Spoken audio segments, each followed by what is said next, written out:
Do you want to create a more inclusive environment for your employees? This episode is really going to challenge what you think and understand inclusion to be. You're watching the Happier at Work podcast. It's the podcast for people first leaders, all about career and culture related topics. My guest on the podcast today is Alida Miranda-Wolff, and we talk all about diversity, equity, inclusion and belonging. We have such a fascinating conversation. We talk about lots of different aspects of it, and we also talk about things that are getting in the way, how DEIB has evolved, what's blocking us from truly creating inclusive environments, and what very practical steps can we take to address these issues. If you're interested in DEIB, this is definitely an episode for you. If you want to create a more inclusive environment, if you want to practice all of these types of inclusive behaviours, definitely watch today's episode. If you're not already subscribed, hit the subscribe button now, and do let me know what's one thing you'll do differently after watching this episode. Alida, you're so welcome to the Happier at Work podcast. I'm really thrilled to be having this conversation with you today. Do you want to introduce yourself to listeners? Let them know a little bit about your background and how you got into doing what you're doing today. Well, first of all, thank you so much for having me on the podcast. I'm really looking forward to our conversation. And this idea of happiness at work is one that's really shaped my career and my sense of purpose at work.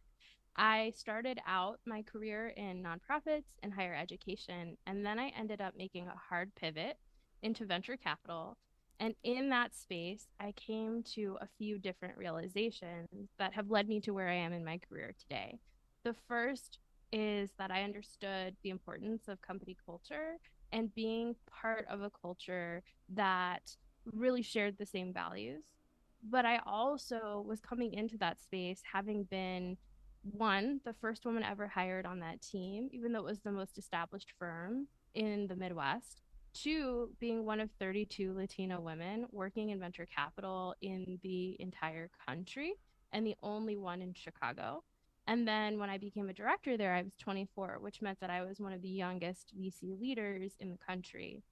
And all of those identities put me in this strange position of feeling like an only and also constantly being reminded of how lucky I was.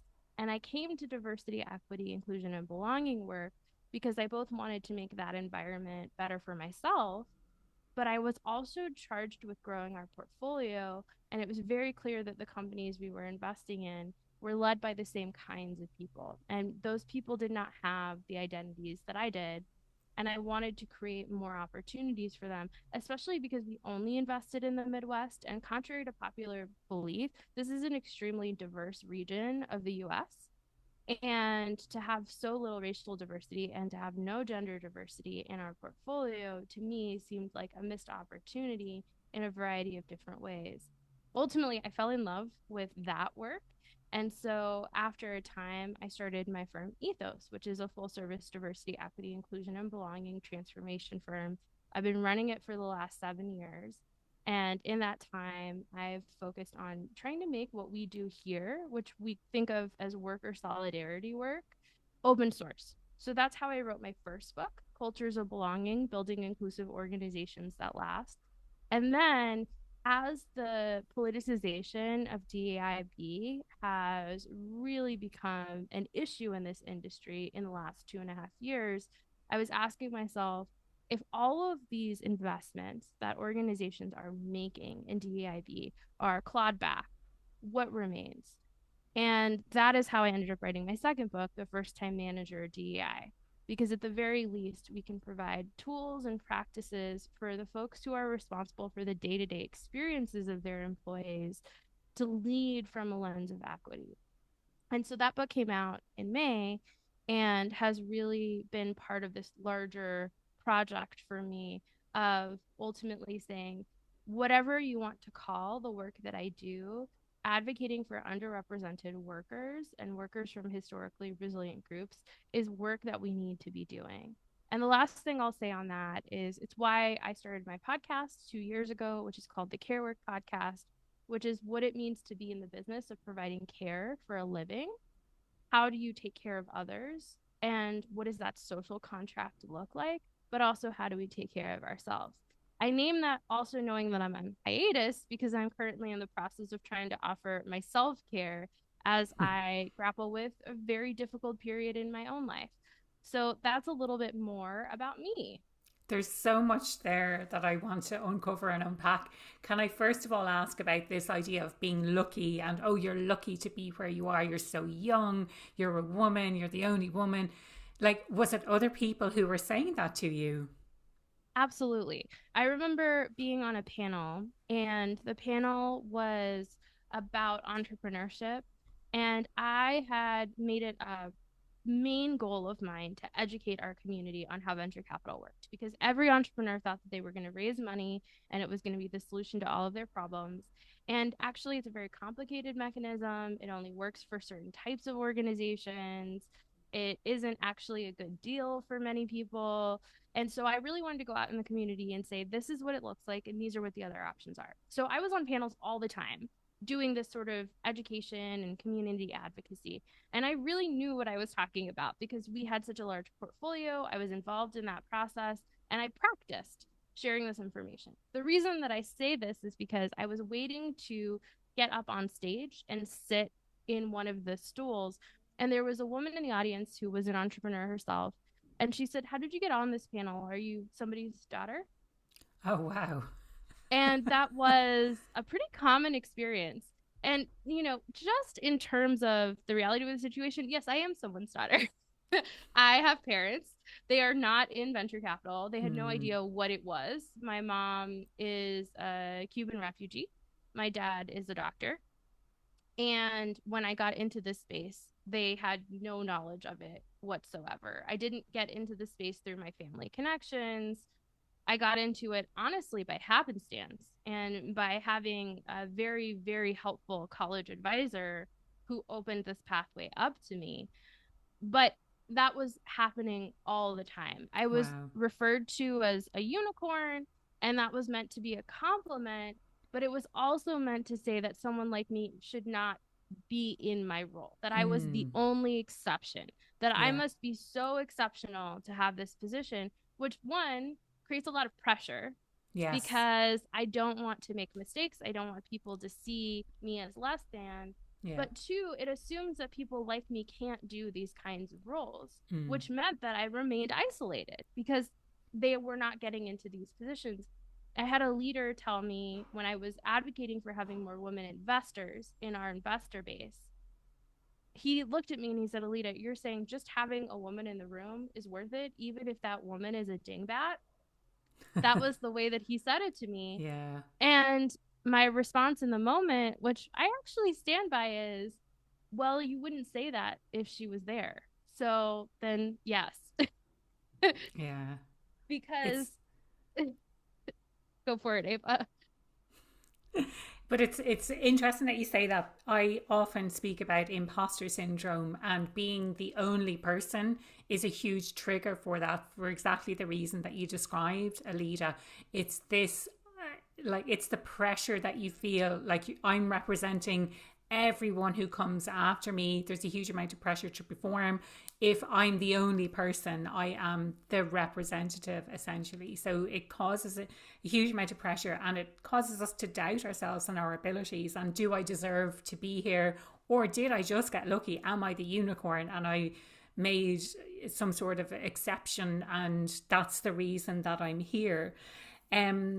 I want to come back to this idea of investment and investment specifically in DEI and B, because you were saying that there's has been a shift over the last 2.5 years. Now, I've seen this from the outside, and I don't know, do you have a perspective kind of globally or Europe? But I know certainly from an American perspective, there's been almost like a pushback, like, we don't need this, why do we need it? Do you want to expand a little bit more about like what's actually going on, what's driving this, and what it has been the impact of it? So, just in terms of the numbers, since 2020, $7.4 billion has been pulled away from diversity, equity, inclusion, and belonging efforts globally. And the majority of places that invested in DEIB during that time were the US and Europe. So that's really what we're talking about when we're saying that Mm. there's been divestment in DEIB. Why is this happening?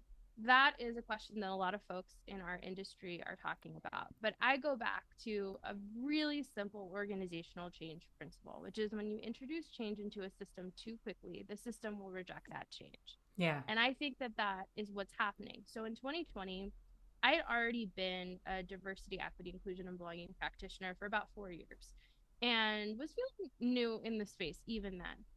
In 2020, after the murder of George Floyd and the international Black Lives Matter protests that followed, the industry exploded. So the number of diversity, equity, inclusion, and belonging roles increased by 33%. We had people starting their own businesses. We had folks who didn't really have experience in the space, didn't have training in the space, hadn't cultivated a strong set of principles or values, but who felt moved to take action, moved to have an impact. And they thought this was going to be the solution. And especially in the US, we tend to think our social problems are going to be solved through corporate mechanisms. So the work was happening, yes, in terms of community organizing, but where the focus was placed was on what businesses were going to do. And that's how you ended up seeing the proliferation of diversity statements and organizations making pledges in support of different identity groups. But ultimately, there were some problems with that. For one, there became backlash within the space itself for the DEI industrial complex. The idea that this industry evolved to make itself money, but it wasn't actually fixing problems.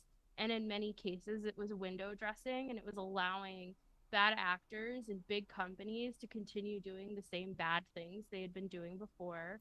You had controversies like what we've seen with organizations like REI or Patagonia, where DEI has been used to bust union efforts and so pitted against unionization, which was growing in popularity during that time.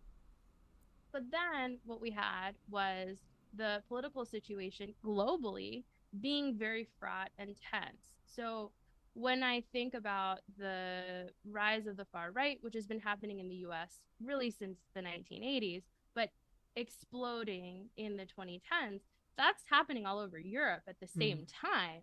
You know, one of my team members is French and based in France, and her anxiety levels were spiking over whether Marine Le Pen was going to win the election. And we saw this concern with our clients who are in Spain, in the UK. We're really seeing this push on what social justice and impact are being framed as, and it's being caught in this political crossfire. And DEIB is being pulled into that because it's being viewed as like the original solution that was presented. But where I see it really hitting in the US is when we had all of these local elections following the election of President Biden that were the backlash against him winning that election.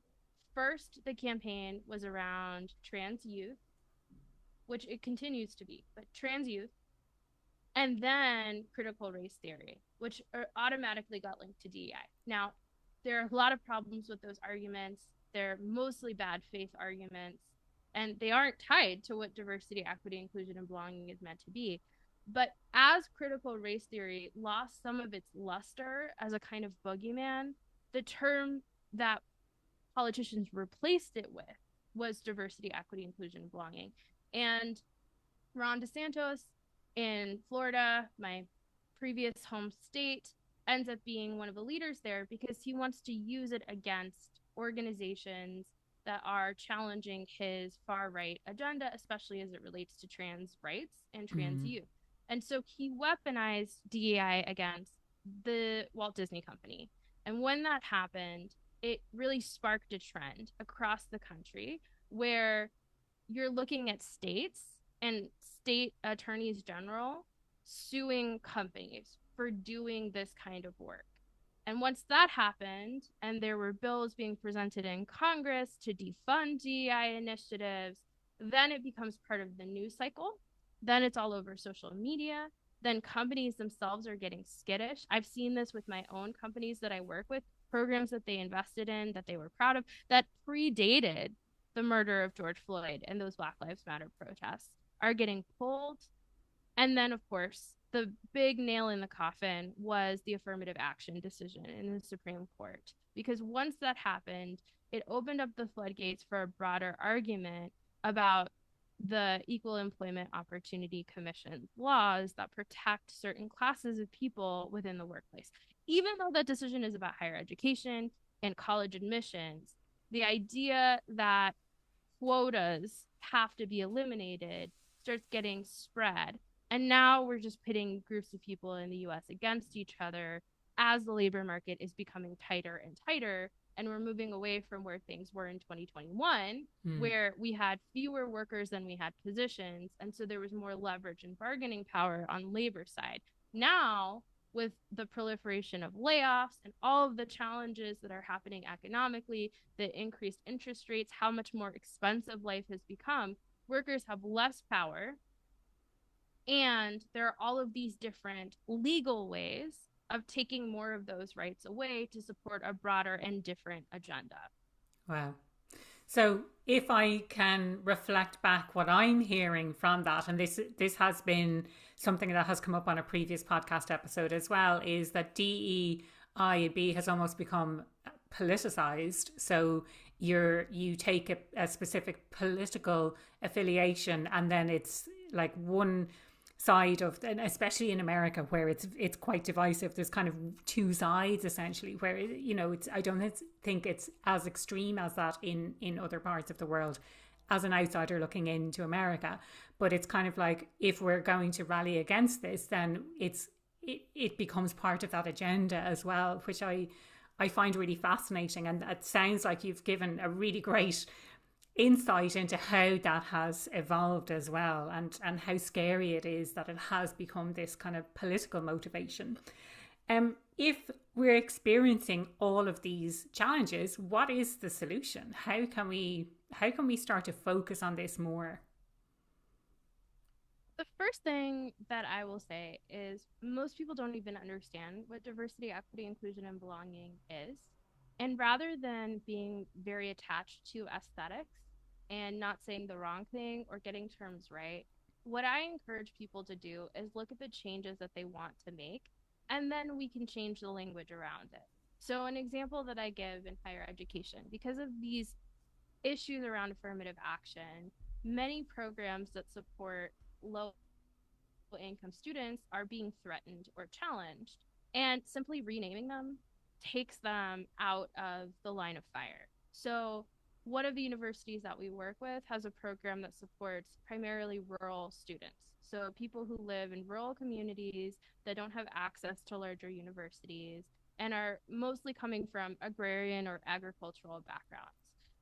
That program ends up supporting a lot of students of color because that is who is working in these rural communities. The program has been defunded by the state because it is supporting quote unquote minority groups, but minority racial groups.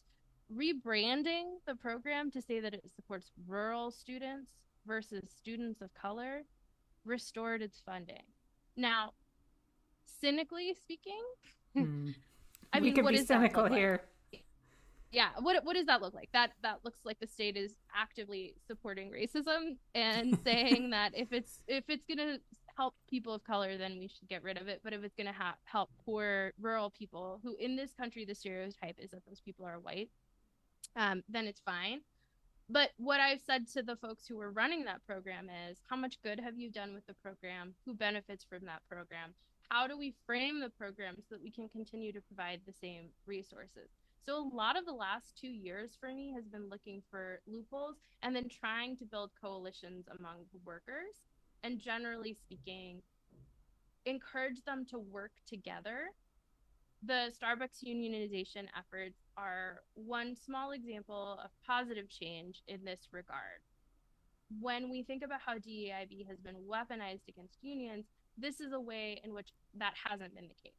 So the leaders of the unionization effort at Starbucks are queer, people of color with disabilities who are very active in not only naming those identities, but advocating for employees with those identities too. And saying that, for example, when they're in this position of collective bargaining, they're going to bargain for inclusive healthcare, as opposed to what many have argued is the problem with unions, which is that they're historically, since the 1970s, racist and sexist and misogynistic and ableist. And even that, I will say, was a strategy of union busters, was turning members of unions against each other. The thing that I'll say to folks who are interested in this, there's a great book by Eric Loomis called A History of the US in 10 Strikes. And it's basically about how our modern country has been shaped by unions and union busting and the strikes that came with them. And yes, there have been lots of challenges within that space, but ultimately, I see a lot of what is being taken away from groups in terms of their rights in organizations as being part of a larger divide and conquer strategy. The more that we separate workers from each other, the more that we create arbitrary divisions between people, the more that elites can capture that power and exercise their own agenda, which doesn't necessarily benefit the whole. Interesting. You mentioned, Alida, about not, people don't necessarily know what DEIB really is. How do you define it? So first of all, it is a fundamentally corporate strategy. People conflate it with social justice, or if they're being pejorative, they'll say that it's related to social justice warriors. It's not. It is something that exists within the private market, within the market, and like human resources or people operations, what it is meant to do is improve the lives of workers within an enclosed organization. So when we think about like the invisible hand of DEIB that's shaping every aspect of our lives, it just isn't true. The scope is much more limited. And what I tell folks on my team is we're not community organizers. We're consultants. We're consultants, we're facilitators, we're trainers, and we're going into an employee population and trying to advocate for employees who are coming from vulnerable communities. And not vulnerable communities because they're inherently or essentially weaker, but because they've been made vulnerable, because they've been minoritized in some way. That is what it is. It is all of the programs that support creating an equal playing field within a workplace and supporting individual need. So an example that I like to give here is lots of organizations will say that they follow diversity, equity, inclusion, and belonging practices by sharing their financial information with all employees instead of keeping it behind closed doors. Because unless you're a publicly traded company in the US, you don't have to share any of that information with anyone except for your board or investors. In this case, organizations will put all of that information out, which they will say, is part of equality. And I'm all for that, except that assumes that every employee has the resources to be able to understand that information, that they have the background, the education, the tools they need to be able to read, let's say, a profit and loss statement. What it looks like from our perspective is DEIB is looking at that and saying, what training, what education, what tools and resources do we need to provide to, let's say, first generation white collar workers who haven't seen these types of information in the past so that they can interact with them and protect their own interests within the organization. Yes, a lot of people associate DEIB with unconscious bias training or sensitivity training or microaggressions training, and that can be a component. But ultimately, the way it should work, at least in my opinion, is you're looking at the employee life cycle. So from the point that they enter an organization to the point that they leave, and everything in between, how they interact with their colleagues, how they complete their work, how they grow within the organization, how corrections are administered, how promotions happen, all of that, keeping in mind that identity effects that flow through the organization and providing corrections and supports to allow for success and opportunity to be possible across different groups. That's what it's meant to do and meant to be. So, for example, when I'm listening to a school board meeting for a second grade issue where they're talking about how DEIB has infiltrated the classroom, No one is teaching little kids DEIB. They're not teaching. I mean, honestly, the DEIB that would be happening would be training for teachers on how to be culturally sensitive to an influx of primarily Spanish-speaking students. That's what it would look like. It wouldn't look like indoctrination. And the reason I say this is I was sitting in a school board meeting where parents were saying they're teaching our kids that white people are inherently evil, colonizers, and that we're racist just for being white. And I just have to be honest with you here. I have been in a lot of second grade classrooms. I'm a teacher myself. It's really not happening. It's just not happening. But there's so much fear and there's so much anxiety. And we also have this other problem that's happening internationally, but especially in the US, the data is incontrovertible. Loneliness is at its highest peak right now. Yeah. So in 2023, the Surgeon General issued a health notice basically saying that loneliness is killing people in the US. Cigna reported that 90 million American workers are lonely.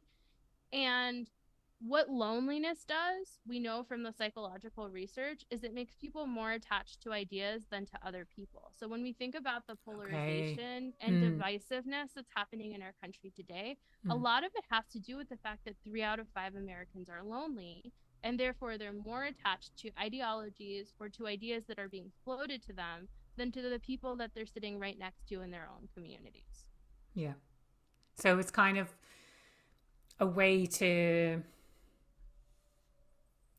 I'm trying to find the word, but it's like not to have empathy for someone else. If you're supporting ideologies and you're buying into this, you're finding a sense of community with other people who share that ideology, but actually you're forgetting on a human level about the people who live down the road or who live next door or who live maybe even in the same house as you or the same building or whatever it might be. Is really, really interesting, that insight. I suppose I'd love to move on to like, what are some of the strategies that we can employ to create a more inclusive environment at work? And can I just reiterate, I love how you've said it's boundaries. This idea of DEI and B is boundaried within work. And again, that has come up in a conversation on the podcast before, that it's not just... It's not social justice and it's not the entire community. It's within this organizational context. One of the main things that I've tasked myself with is, what do we need to do from a structural level and from a day-to-day level? So how do we continue implementing these initiatives and supporting employees? Here's the first thing that I'll say. I have interviewed thousands of employees. We have 170 clients at Ethos, actually I think 190 as of this year. And one of the things we do is we complete equity audits. So we interview hundreds, if not thousands of employees.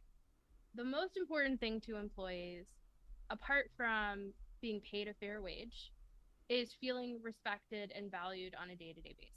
And so when I look at organizations where folks report higher levels of belonging, they always have healthy relationships with their peer groups and with their immediate managers. We have seen some of the most dysfunctional teams that you can imagine. I mean, the stories that I could tell, I have had organizations where I have been involved in removing the CEO because he used their learning and development budget to hire escorts. Wow. I mean, the stuff that I have seen is wild. I'm like, we could do a whole other podcast episode about all of the things that you've seen. Yes. My mom is always like, that should be your third book. Should just be all of the tawdry details. Who's not going to buy that? Everyone's going to be so nosy. They were like, okay, I'm getting my hands on that book. I've been in a school where the teachers put the kids in blackface. Like, it is messy. We have dealt with some very messy situations.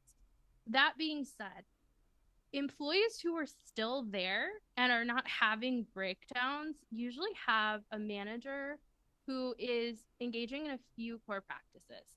The first is that they're showing care. They're going out of their way to understand what mechanisms exist to take care of their employees. So not necessarily acting as a therapist for their employees, but saying, here's how we can do an accommodation. Here's how you can have a more flexible schedule. Here are the leave policies we have available. Let's actually partner and work together to think about how we share responsibilities among the team. These are also managers who understand that providing clarity and being open with information is a core equity practice. something that's really easy to forget. The more leadership or the more power we have in an organization, the more information we have access to. And we think that other people know the same things we do, but they don't, because they're not in the same meetings, they're not talking to the same people, they're not reading the same documents. Being able to disseminate that information and allow employees to make their own decisions based on that information is also part of creating a more equitable environment, one in which they can protect themselves and advocate for themselves. And then also managers who are practicing what I call the 7 habits of highly inclusive leaders in my second book, they're going out of their way to proactively engage in hard conversation. This is one of the greatest disconnects that I see inside of organizations. In the US, culturally, we have a problem with conflict aversion. And as a result, we see things that really hold people back from underrepresented or historically resilient groups. Brene Myers, who leads DEI at Netflix, and before that was probably the most famous person in the DEI space for many years, has termed this sloppy sentimentalism. Essentially, because we are managing people from disadvantaged groups, we don't give them critical or negative feedback, but we hold them back. We say, you know, this person is coming from harder circumstances or has greater challenges. So we're not going to give them harsh feedback, but we're also not going to give them an opportunity to improve. We end up making decisions for them. So an example of this was I had an employee in one of our client organizations who was a single Black mother, and her manager repeatedly passed her over for a promotion, assuming that she had too much on her plate to take on additional responsibility. What a way to make a decision for someone else. That's unbelievable. Exactly. And when we looked into that situation, I mean, the story is a happy ending because that individual now leads that department. That woman who was being passed over now leads the department. But it was 4 years of being caught in limbo because of assumptions made about her and not thinking through, well, she's a great employee. She might have some limitations around hours and when she can be in and whether she can be on call, but why don't we have a conversation and see if there are things we can do to collaborate? And so that's a piece of having that hard conversation and being willing to introduce a subject like, hey, you're not doing well here. Let's talk about why. Or there are opportunities I want to offer to you, but I don't know if you want them. Or, I mean, I've had to have some of these conversations proactively too. I've had folks on my team who have had major personal situations arise where I want to walk that fine line between not violating confidentiality, but also I'm noticing that they're not showing up at work the way that they did before, and it's going to affect them. Instead of ignoring that, I'm saying, hey, what's going on here? Yeah. And then thinking through what we can do in order to solve for that problem. The other thing that I'll say is there are parts of diversity, equity, inclusion, and belonging that haven't been challenged yet that we can leverage to support more groups of people. So one area is accessibility. Now, I'm going to be biased on this topic because I've been part of the disability justice movement for many years. I'm a person with multiple disabilities. I'm also neurodivergent. And so I do have a special interest and emphasis on accessibility. That being said, a lot of the accommodations that we offer to people with disabilities, or a lot of the strategies we can use to support neurodivergent employees, support people in many different identity groups. So when we think of our most inclusive healthcare plans and we eliminate clauses that would restrict employees with disabilities, we're also often having to eliminate ones that there are things called transgender exclusion clauses in the US, which basically say, for example, if I am receiving hormone therapy, it can only be for IVF. It can't be for gender affirmation. Simply changing our policy changes the experience of that employee fundamentally, right? And these are things that we can do under the guise of just making things more fair and equal for all types of people within an organization that make a change. The other thing that I'll say about accessibility is I have this massive working document of all of the different types of accommodations we can make for a variety of different conditions. And when I look at those, so many of them would make life easier for people from other identity groups. The one that comes up the most, caregivers. Caregivers need flexible schedules. Caregivers need flexible officing solutions. They need clear expectations around boundaries and time. And this is a really common strategy for what we use for folks who self-disclose ADHD or mental health issues. But this is what I mean. I think we as practitioners have to work within the constraints that we're in, while our collaborators, or maybe us in our other lives, are protesting some of the legislative actions that are taking place more broadly socially, and saying, okay, if this is the hand we've been dealt, instead of retracting, we're going back to some of the window dressing actions, like let's just do inclusion training all day. Figuring out how do we do a salary survey and audit such that we can correct compensation across the board. I have been doing compensation analysis and pay equity work my entire career as a DEIB professional, and I will still say to this day it's the work I'm most proud of doing, even though it's the thorniest and most difficult, because that's what has the greatest material impact on employee lives. When we think about why people work, no matter how much we talk about purpose and happiness and a sense of responsibility and community, ultimately people work in companies to earn a paycheck. Making sure that paycheck meets their living requirement, that they're making a living wage. I can't think of anything more important from an equity standpoint. That we're actually able to pay our bills at the end of the day. I'd love to come back to this idea of the hard conversations, and what do you think blocks people from having those difficult conversations with their employees? Is it something to do with training? Is it I'm going to feel really awkward? I can't maybe hold myself in that emotion or that empathy while I'm having this difficult conversation with someone else. What are the kinds of things that you see are being used as reasons not to have those conversations? So I ask folks all the time, what are the different reasons? And they do come up with different reasons, but ultimately I think it breaks down into 3 categories. The first is it's emotionally challenging. It stretches people to their emotional limits, and one of the most common and basic human fears is fear of unknown states of mind. So if we can't predict how someone else is going to react or how we're going to react, it triggers a basic, core, fundamental fear for us. Another reason is that there won't be a solution or time to come to that solution, that it's too big of a problem to be able to address. So I might as well just ignore it, because if I have the hard conversation, I'm going to have to do something about it. And maybe I don't have the time or the energy or the resources to do so. And then the last reason is, I think, tied to this idea of difficult emotional responses, but in a more fundamental way. So when we talk about sloppy sentimentalism, this has to do with unprocessed or unmetabolized feelings of shame or guilt. I feel guilty that I have privileges that my employee doesn't, or I feel ashamed of the group that I'm part of, or I am defensive and I don't want to be made to feel guilty or ashamed. There's a lot that is wrapped up into it. But ultimately, when I'm working our clients, we mostly work with nonprofits, although we used to work with organizations in the technology space. And so I've noticed a big difference in why people are conflict averse in those places. So conflict aversion in my tech companies tended to be a fear of loss of productivity and like mess. In nonprofits, there's this phenomenon of ruinous empathy, which Kim Scott defines in Radical Candor and talks about in the Radical Candor model, which is, I'm so empathetic and I care about you so much that I'm terrified of hurting you. Yes. Yeah. And that is something that we're dealing with day to day at Ethos.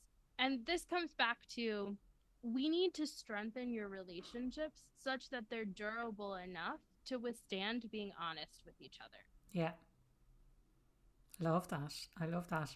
Alida, we've covered so many different angles. I can't believe how quickly the time has gone. But is there anything else that you feel you would love to get across to listeners today that we haven't necessarily covered yet? We've covered so much. I agree with you. I think the piece that I will say is happiness at work. One thing that I've come to realize I used to call it employee happiness and say that people teams were responsible for employee happiness. And my perspective on that has changed because happiness itself is so subjective. It's ultimately up to the individual employee. So what I say to professionals in this space is it's not your job to make your employees happy, but to create the conditions where they could find their own happiness. I love Whether that. they choose to do so or not is ultimately up to them as agents of their own lives. Yeah. And I totally agree. It's about creating that environment where people can thrive, that you're not creating an environment that is toxic, that where people can't feel free to have those conversations, or where they're not getting paid enough, or whatever it might be, whatever's getting in the way from their happiness, that you're creating that environment where they can really thrive. Brilliant. And kind of building on that question, what does being happier at work mean to you? Well, for me right now, as I try to pursue that, being an exhausted parent of a 2.5-year-old who's had medical challenges and who's been running a small business for 7 years, happiness at work for me has changed. I used to think that it meant pursuing bigger and broader challenges and growing and being on a bigger platform. And those things were very true for me several years before. Right now, though, happiness at work means having strong boundaries around my time and having the ability to be flexible in the projects I take on and having space to be creative and try new things, as opposed to being in this constant mode of scaling. So being able to focus on the things that are interesting to me and within a set container of time. That's what happiness at work looks like to me right now. Brilliant. Love that. And what's the best way that people can reach out? And don't be afraid to mention your books again. I know you have your own podcast as well, so give a shout out to those. And what's the best way for people to connect with you? If you go to alidamiranda-wolff.com, you'll find both of my books and my podcast, as well as all of my social media handles. So that is a great repository for you. I would also encourage folks on this podcast, listening to this podcast, to check out my first book, Cultures of Belonging, Building Inclusive Organizations That Last, which thinks about how to structurally create those environments that allow for employees to pursue a sense of happiness out. Brilliant. I love that. Thank you so much for your time today. It was such an interesting and insightful discussion. So really, really appreciate you sharing your insights. Thank you so much for having me.